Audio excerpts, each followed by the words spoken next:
arrested and under allegations related to the development. Novaland may be at the center of some other failed project, unsure about the real estate market. What will happen in the outcome? Very critical. Deal that's too good to pass on. Considerations on how to purchase real estate in Vietnam. My personal opinion, so imagine buying your new dream home in Vietnam only to discover that there's a scam and dispute between the real estate company and the developer. So what is going to happen to your property? Will you keep it or will you lose it? A few weeks ago, the editor-in-chief of the Thanh Ninh newspaper, one of the most esteemed newspapers in Vietnam, was arrested and put behind bars.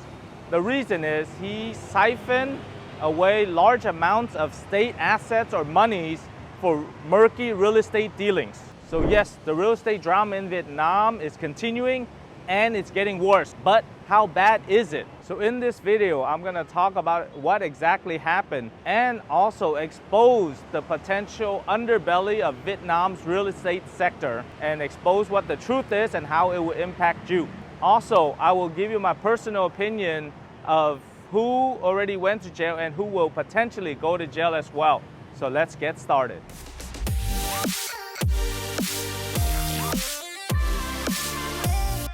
So hello, my name is Ken Duong, U.S. and international business and immigration attorney with over 15 years of experience helping foreigners come and do business, especially buying in real estate, development, mergers and acquisitions in the Vietnamese market. And that's what we're talking about today as we continue to explore the Vietnam real estate market. But jumping into 2024, we're making an effort to get to 50,000 subscribers. So we know that 70% of you watching this video are not subscribed to our channel. And that tells YouTube that you're not interested in the content. But I know I haven't met a lot of you that you are interested. So all you have to do is spend 1 second, click on the subscribe button to help Duong Global YouTube channel get up to 50,000 subscribers in 2024. Thank you in advance. And now we will get back to the video. So let's talk a little about the Thanh Ninh newspaper. Thanh Ninh newspaper means young people's news, and it has been a prominent pillar in Vietnam media, especially in Ho Chi Minh City. It may have marked the birth of Vietnam's free press in 1926. So if you fast forward to 2009, it's the second most circulated newspaper in Vietnam with 300,000 copies per month. And the newspaper itself is a prominent pillar in order to represent the interests of the Vietnamese youth in Vietnam. Like any evolving institution, it's also had its various changes. In September 2016, it closed its English version, which was Thanh Ninh News, which changed a lot in its digital presence. This is a big shift from its digital strategy and modernization that has impacted the way it operates today. Prior to the closure of the English edition, the paper went through much rebranding and repurposing and other efforts to show its adaptability and resilience.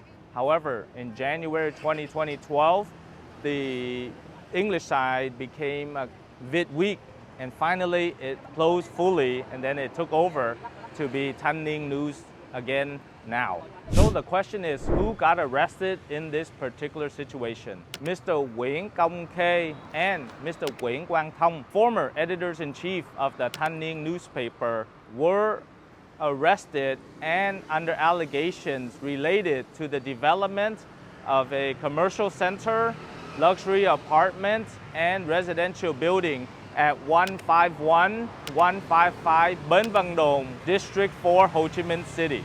Mr. K was also the former board of directors of the Thanh Ninh Media Joint Stock Company. The authorities allege that in 2008, when Mr. K was editor-in-chief of Thanh Ninh newspaper, he orchestrated a transaction to purchase land from the Saigon Tobacco Factory.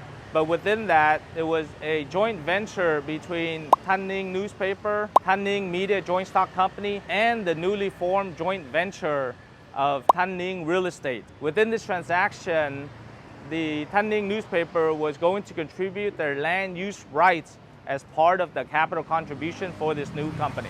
The allegations against Mr. K and Mr. Thong were the improper transfer of land and termination of contract, causing the complete private ownership of land and also loss of state assets. The land located at 151-155 Bun Vang Dong was initially zoned for residential, office buildings, and luxury apartments with an area of 7,069.2 square meters. The plan was for 500 people with about 120 units. However, as of 2016, that substantially changed to include an increase of the height, also of more apartments and office towers, and of course, it changed a lot in the land coefficients. The land use coefficients for commercial, service, and retail decreased while the residential coefficients increased. In 2009, it was requested for 500 people, but in 2016, it came up to 1,227 people.